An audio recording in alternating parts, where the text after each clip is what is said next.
साथियों, ब्रह्म वर्चस्व साधना की ध्यान धारणा लेखक श्री राम शर्मा आचार्य पृष्ठ 37 से पढ़कर सुनाते हैं। ध्यान धारणा का आधार और प्रतिफल। भूमि का उर्वर और रत्न गर्भा होना सर्वविदित है। आकाश से जल और जीवन बरसने की बात भी सभी जानते हैं। समुद्र के उत्पादनों अनुदानों का कोई वारापार नहीं। मानवीय सत्ता इन सबसे बढ़कर है।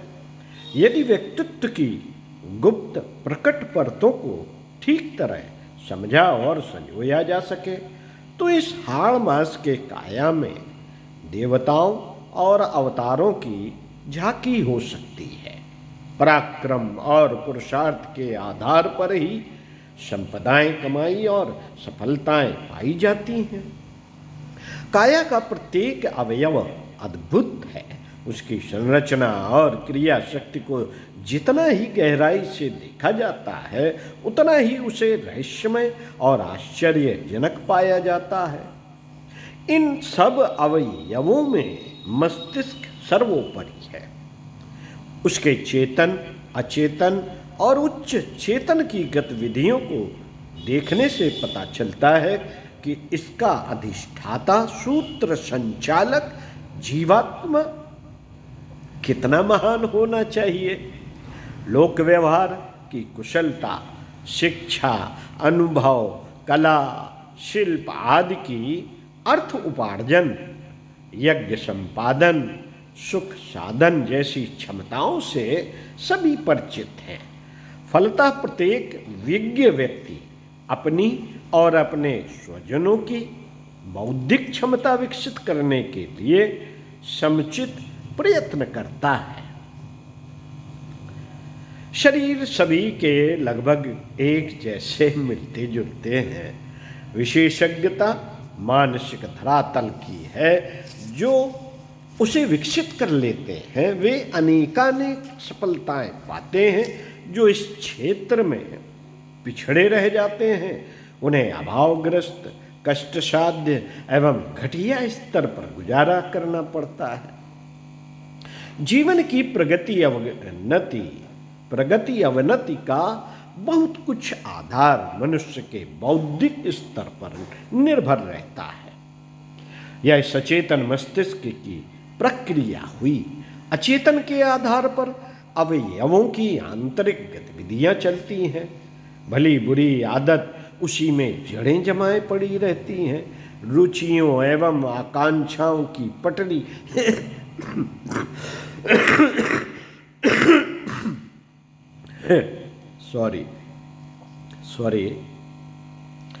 रुचियों एवं आकांक्षाओं की पटरी जिधर भी मुड़ती है जीवन की रेल उसी भली बुरी दिशा में दौड़ती चली जाती है।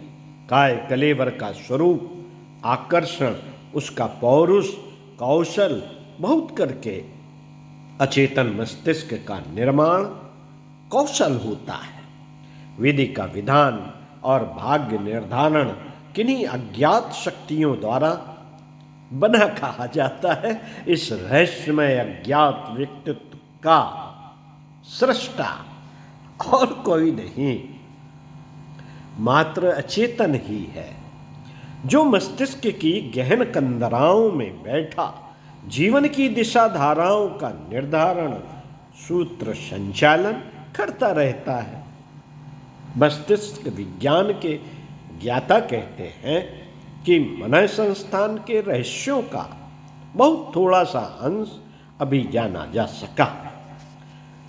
ज्ञात की तुलना में अभिज्ञात कहीं अधिक विस्तृत है। मस्तिष्क की क्षमताओं का एक अति स्वल्प भाग ही काम आता है।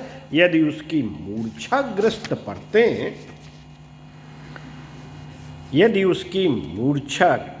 परतें जगाई और काम में लाई जा सकें तो सामान्य दिखने वाली मानवीय काया में दैत्याकार शक्ति सत्ता के दर्शन हो सकते हैं।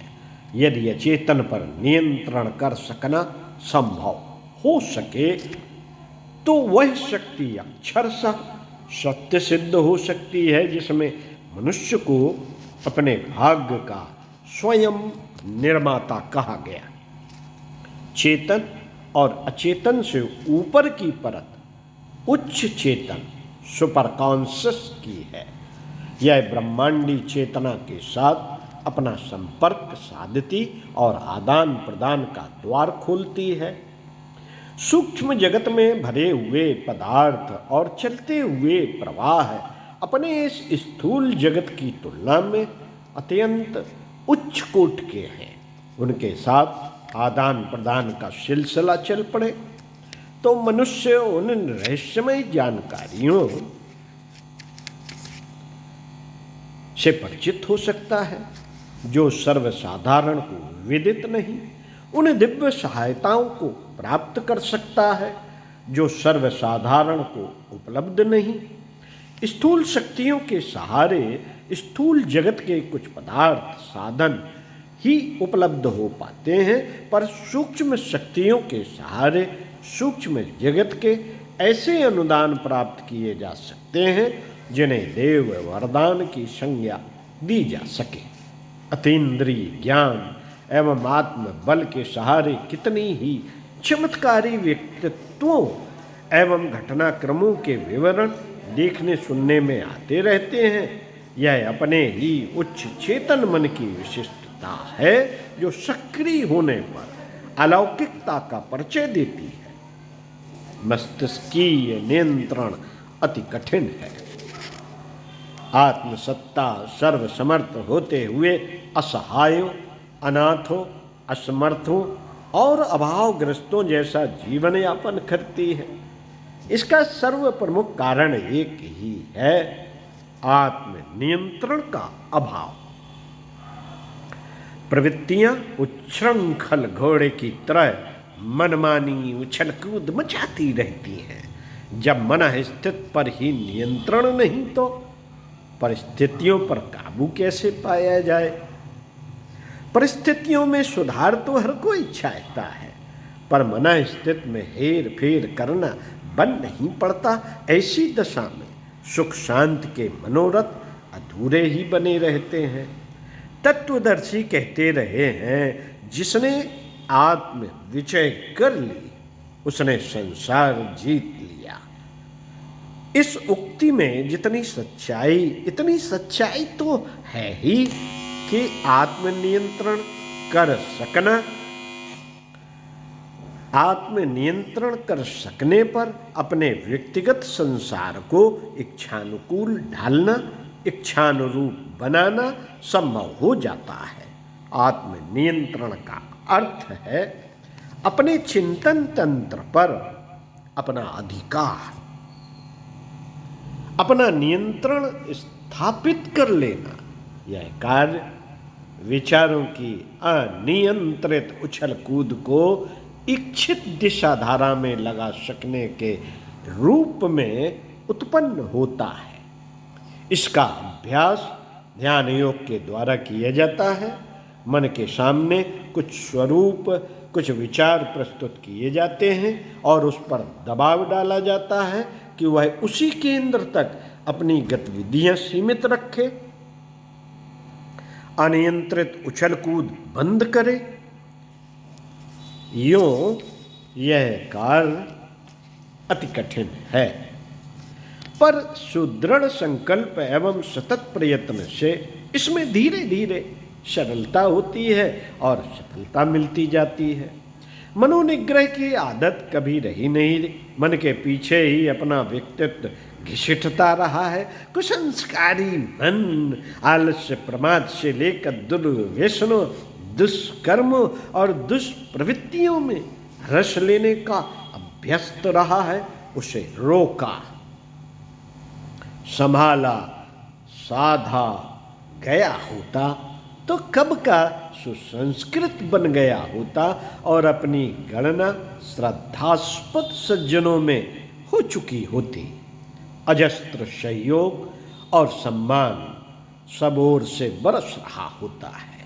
मन का अनगढ़पन ही है जिसने प्रवृत्तियों और गतिविधियों को हेय स्तर का बनाकर पिछड़ेपन की वर्तमान दुर्दशा में पड़े रहने के लिए विवश कर दिया। परिस्थितियों में यदि चिरस्थायी सुधार करना हो तो मनः स्थिति में घुसी हुई विकृतियों का परिमार्जन करना होता है। इस परिमार्जन के लिए अपने ऊपर नियंत्रण स्थापित करने की कला सीखनी होती है। ध्यान योग का समूचा शास्त्र, ध्यान योग का समूचा शास्त्र इसी उद्देश्य के लिए गढ़ा गया है। ध्यान के कई उद्देश्य हैं, अगले वीडियो में आपको पढ़कर सुनाएंगे। क्रमशः सुनते रहिए कुछ अच्छा और पढ़ते रहिए कुछ अच्छा। ओम